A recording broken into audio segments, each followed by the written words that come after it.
Imagine planning your 34th birthday dinner, only to find out your parents cancelled it at the last minute because your sister wanted her own gathering instead. Now imagine turning that heartbreak into the sweetest revenge, by buying yourself a country house and then watching your family demand you hand it over. Yeah, this is the story of how I finally stopped being second best. If you've ever felt like the forgotten child, the overlooked sibling, or the one always pushed to the side, hit that like button right now. Subscribe for more stories where karma comes full circle, and let's dive into one of the most satisfying family revenge stories you'll hear today. I was supposed to be celebrating my 34th birthday with my parents. Just a quiet dinner, nothing fancy, a little Italian restaurant downtown with good wine, soft lighting, and the kind of pasta that makes you feel like life isn't all that bad. I had booked the table 2 weeks earlier. Picked out a dress that made me feel confident, not flashy. For once, I wanted to feel seen. It sounds simple, right? Dinner with your parents on your birthday. But for me, it felt monumental. Growing up, my younger sister Lana was always the shining star. The one who got the attention, the fuss, the spotlight. I don't remember a single birthday of mine that didn't get overshadowed by hers. If she wanted something, she got it. If I wanted something, it was always, "We'll see, honey." This year, I told myself it would be different. I kept my plans small, reasonable, manageable. Surely, even my parents could give me a couple of hours. Surely this time I wouldn't be forgotten. The reservation was for 7 p.m. At 6:15, I was halfway through curling my hair when my phone buzzed. Mom's name lit up the screen. I answered with a smile in my voice. "Hey, are you guys on your way soon?" Her pause was too long. My stomach dropped before she even spoke. "Sweetheart, I'm so sorry. Lana called us earlier. She's doing a little dinner at her place tonight. Just a casual get-together. We thought, since it's last minute and all, we'll go to hers tonight, and maybe celebrate you another time." I froze. Curling iron in hand, heat pressing too long against my hair. I yanked it away before it burned, but the sting on my scalp was nothing compared to the sting in my chest. "Another time," I whispered. Mom's voice was breezy, as if she wasn't gutting me with each word. "Don't be upset, honey. You know how your sister is. She really wanted us there tonight. We'll make it up to you. Promise." My hand shook as I set the iron down. My reflection blurred in the mirror as tears welled up. Of course, Lana decided she wanted a dinner, and suddenly my birthday didn't matter. I managed to choke out, "Yeah, sure. Have fun." And I hung up before my voice cracked completely. For a long moment, I just stood there in my quiet apartment, hair half-curled, makeup unfinished. The dress I had laid out on my bed suddenly looked ridiculous. At 7 o'clock, instead of sitting across from my parents with a glass of wine, I sat alone at my kitchen table, a cheap grocery store cupcake in front of me, a single candle flickering weakly. I whispered, "Happy birthday, Marisa," and blew it out. The silence that followed was heavier than I'd ever felt. That night, as I sat with my half-melted cupcake, memories I thought I had buried came crawling back. This wasn't just about a cancelled dinner, it was about a lifetime of being second best. I remembered my 9th birthday. I had begged for a small party, just a few friends from school, some balloons, and a cake shaped like a horse. Horses were my obsession back then. Mom nodded along, said we'd plan something. But when the day came, Lana, only 6 at the time, threw a tantrum because she wanted a princess cake. I can still hear her screaming, "It's not fair. I want it too." Dad caved instantly. My horse cake became a princess castle with Lana's name scrawled next to mine in pink icing. My friends sang, but the pictures from that day? They're all of Lana, wearing a plastic tiara, while I stand off to the side holding a paper plate. High school wasn't much better. I worked hard, studied late into the night, and finally earned the top spot in my class. I gave the valedictorian speech, my hands shaking at the podium as I looked for my parents in the crowd. When it was over, when the applause filled the gym, I ran to find them. But instead of congratulations, all I got was Dad saying, "We've got to get home. Lana's upset about her breakup. you know how fragile she is." My speech, my achievement, brushed aside for her teenage drama. It became a pattern I could trace across my whole life.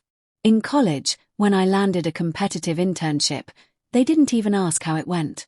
But when Lana dropped out of her program, they comforted her like she'd survived a tragedy. Every time I succeeded, it was expected. Every time she stumbled, it was a crisis that deserved all their attention. The hardest part wasn't even the neglect. It was the way they made me feel guilty for wanting more. If I ever spoke up, I was jealous or selfish.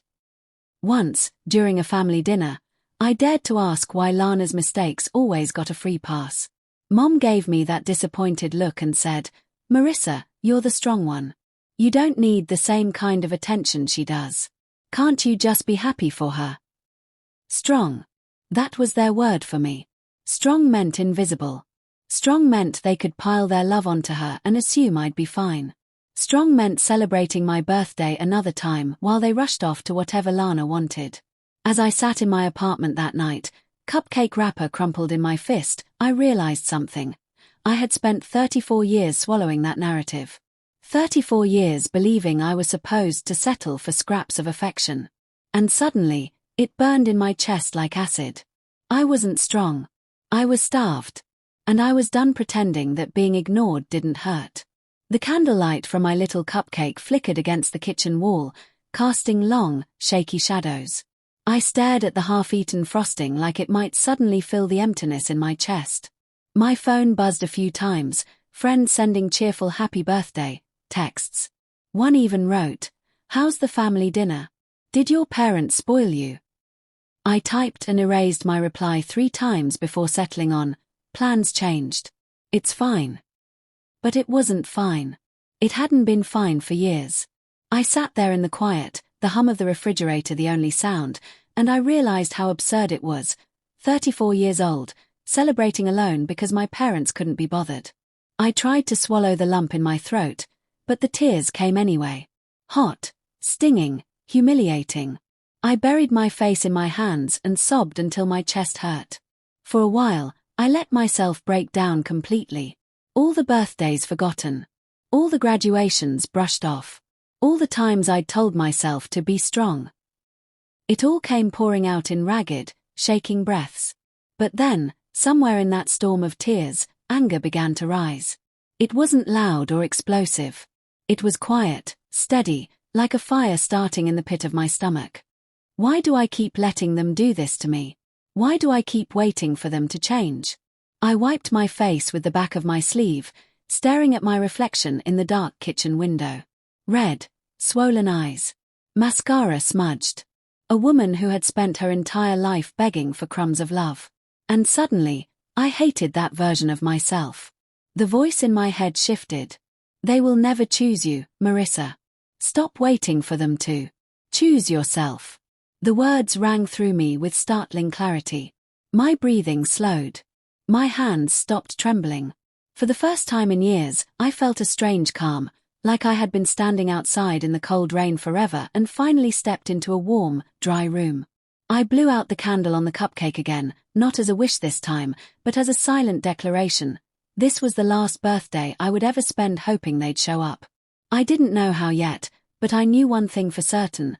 I was done being second best. Done being invisible. Done letting Lana's whims dictate my worth. That night, as I crawled into bed with swollen eyes, a different kind of thought kept me awake. Not sadness, but possibility. If my family wasn't going to give me joy, then I was going to create it for myself. No matter how big. No matter how bold. Something inside me had finally snapped. But in that break, I found something stronger than I'd ever felt before: resolve. The next morning, I woke up with puffy eyes and a pounding headache from crying too hard. Normally, that would have been the start of another day where I shoved my feelings into a box and went through the motions. But this time, something had shifted. I made coffee, sat at my small kitchen table, and stared at the flickering cursor on my laptop screen. I wasn't looking for anything in particular, just scrolling, distracting myself. But then an article popped up about treating yourself like someone you love. The phrase lodged itself in my chest. What if I did that? What if, instead of waiting for someone else to celebrate me, I celebrated myself? On a whim, I opened a real estate website.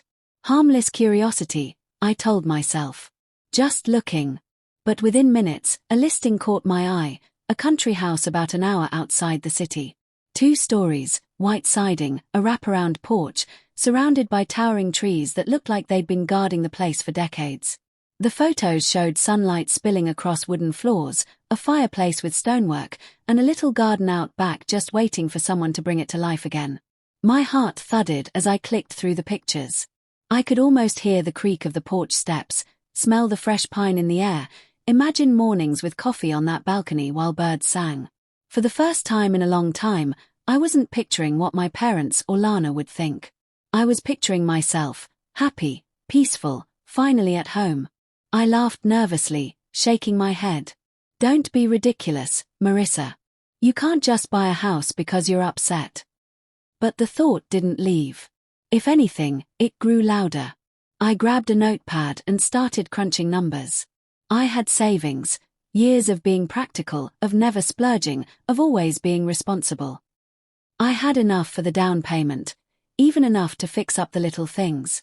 My hands shook as I scribbled, but the math checked out. When I called the realtor, my voice quivered with both nerves and excitement. She was warm, professional, and when she offered to schedule a showing that weekend, I heard myself say, "Yes, please." Hanging up the phone, I pressed my palms against my cheeks, hardly believing what I'd just done. For the first time in years, my heart was racing not from disappointment or anger, but from hope. That night, lying in bed, I stared at the ceiling and let the possibility wash over me. Maybe I couldn't rewrite my childhood. Maybe I couldn't force my parents to love me the way I deserved. But I could give myself something no one could take away. A home that was entirely, unapologetically mine. And just like that, my birthday, the one they had ruined, became the day I decided to stop waiting for their approval. The day I chose me. The day I signed the papers for the house, I felt like I had finally stepped into a new chapter of my life. The realtor handed me the keys, and I stood there on the porch, staring at the front door like it was a doorway to freedom. The wood was a little weathered, the hinges squeaked when I pushed it open, but it was mine. Every corner, every window, every floorboard that creaked, mine. I spent the whole afternoon exploring. I ran my hands across the banister, imagining the coats of paint I'd add. I opened the windows upstairs and let the crisp country air sweep through, carrying the scent of pine and earth. I sat on the porch swing, listening to the sound of crickets as the sun began to set, and for the first time in my life, I felt like I didn't need anyone else's permission to be happy. That night, as I lay on the living room floor with a sleeping bag and a single lamp, I snapped a photo of the wide wooden beams above me. I posted it to Instagram with a simple caption. "Happy birthday to me. Bought myself a home. Here's to new beginnings." I didn't think much of it. Honestly, I just wanted to mark the moment. But within hours, my phone lit up like fireworks. Friends commented things like, "Wow, congrats," and "So proud of you, Marisa." Even co-workers I barely spoke to sent heart emojis and little clapping hands. The notifications felt like a wave of warmth I'd been missing all my life. But then came the call. It was Mom. Her tone wasn't congratulatory, it was sharp, almost accusatory. "So, we saw your little post. You bought a house. Without telling us." I blinked, caught off guard. "Well, yeah. It's my money. My decision. I wanted to do something for myself." There was a pause.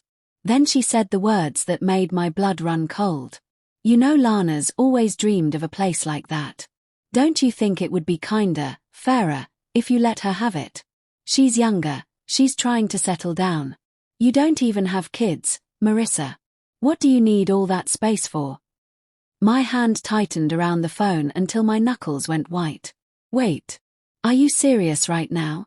This is my house. I worked for it. I bought it." Her sigh was heavy, annoyed, like I was being unreasonable. "Honey, you've always been the strong one. You'll be fine anywhere. But Lana, she deserves a chance. Don't be selfish." Selfish. That word sliced through me.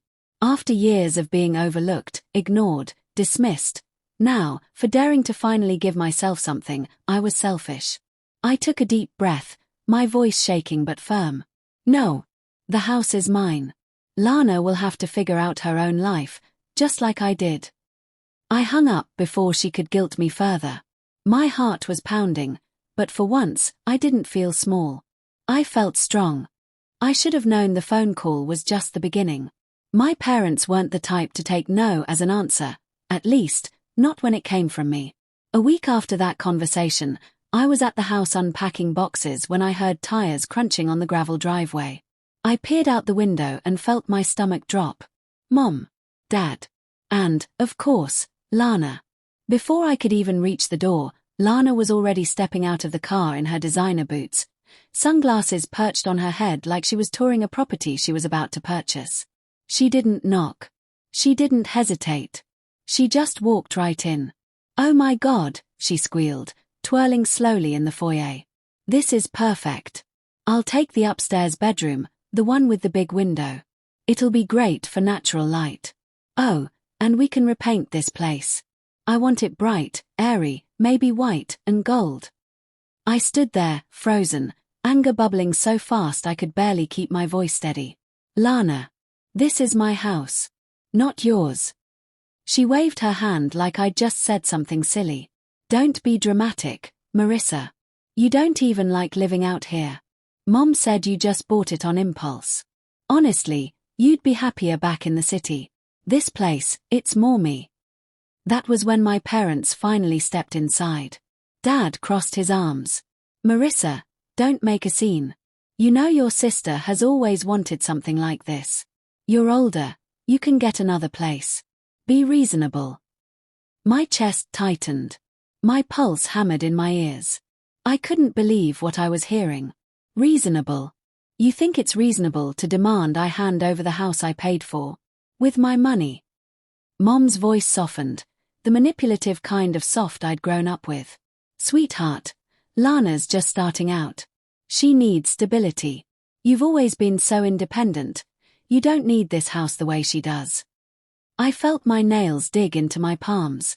That word again, need. As if my needs were negotiable. As if they didn't count. I pointed to the door, my voice steady now. "Get out. All of you." The room went still. Lana's mouth fell open. My parents stared at me like I'd just spoken another language. They weren't used to me saying no, not like this. Dad's jaw tightened. "You're making a mistake." "Maybe," I said. "But it's my mistake to make. Now leave." They did, eventually, though not without muttered complaints and looks of utter disbelief. And in the days that followed, the fallout spread. Relatives started calling, parroting the story my parents had fed them. Marisa bought a house and cruelly refused to give it to Lana. I could practically hear the pity dripping in their voices when they said her name. Poor Lana. Selfish Marisa. But for once, the shame didn't stick. Because every time I walked through those creaky hallways, every time I brewed coffee in my very own kitchen, I knew the truth, I had chosen myself. And that was something they could never take away. The final straw came a month later at a family dinner. Against my better judgment, I went, hoping, maybe, for a truce. Instead, I walked straight into an ambush. The moment I sat down, my mother cleared her throat. "Marisa, everyone here knows about the house. We think it's time you stop being so stubborn and do the right thing. Your sister deserves it more." A hush fell across the table. Cousins, aunts, uncles, all watching me like I was the villain in my own story. Lana sat smugly beside her boyfriend, chin high, as if the deal had already been made. My fork clinked against my plate as I set it down. My hands were trembling, but not from fear anymore, from fury I'd held back for decades. I stood, pulled out my phone, and tapped the screen. One by one, I showed them photos I'd saved over the years. Me in my graduation cap, standing alone because my parents had left early. Me at birthday dinners where no one had bothered to show up. Me with awards clutched in my hands while Lana's drama dominated the conversation. I turned the phone toward the table. "Do you see this? Do you see how invisible I've been to all of you? Every milestone ignored, every achievement brushed aside, every birthday cancelled. And now, after all of that, you think you have the right to demand the one thing I finally gave myself. The room was silent. My father opened his mouth, but I cut him off. No, not this time. The house is mine. The life I'm building is mine. And for once in my life, I am not giving it up so Lana can play princess again. Lana flushed red, sputtering, "You're being dramatic." I looked her dead in the eye. "No, Lana. I'm finally being honest. You don't get this. Not because I don't love you, but because I finally love myself enough to say no." I slid my phone back into my purse, grabbed my coat, and left the table without another word. The stunned silence trailing behind me was louder than any applause. For the first time, I walked away not as the forgotten child, but as a woman who had taken her life back. Driving home from that dinner, I felt lighter than I had in years. My parents' silence, my relatives' stares, Lana's fury, none of it weighed me down anymore. For the first time, their disappointment didn't feel like a verdict. It felt like freedom. I realized then that revenge isn't always about making the other person suffer. Sometimes, the sweetest revenge is refusing to play the role they've written for you. My parents had cast me as the strong, invisible one. The one who gave up, who gave in, who stayed quiet so Lana could shine. But that night, I tore up the script. The country house wasn't just a building. It was a boundary carved in wood and stone. It was proof that I could create joy without waiting for their permission. It was the candle I lit for myself when everyone else forgot my birthday. People often think revenge has to be loud, slamming doors, cutting people off, making them pay. But my revenge was quieter, deeper. It was choosing myself over and over again, until the guilt stopped hurting and the freedom felt natural. And you know what? They never mentioned the house again. Not because they accepted it, but because deep down, they knew I wasn't backing down. For once, I was untouchable. So if you've ever been overlooked, dismissed, or treated like second best, let my story be proof. You don't have to keep waiting for them to change. You can change the story yourself. If this story gave you chills, smash that like button right now. Drop a comment below and tell me, have you ever had to stand up to family pressure like this? I want to hear your stories. And of course, don't forget to subscribe, because there are so many more revenge stories, just like this one, where karma finally shows up, justice gets served, and people who were ignored finally get their moment of power. Until next time, remember, sometimes the best revenge isn't giving them what they want. It's giving yourself what you deserve.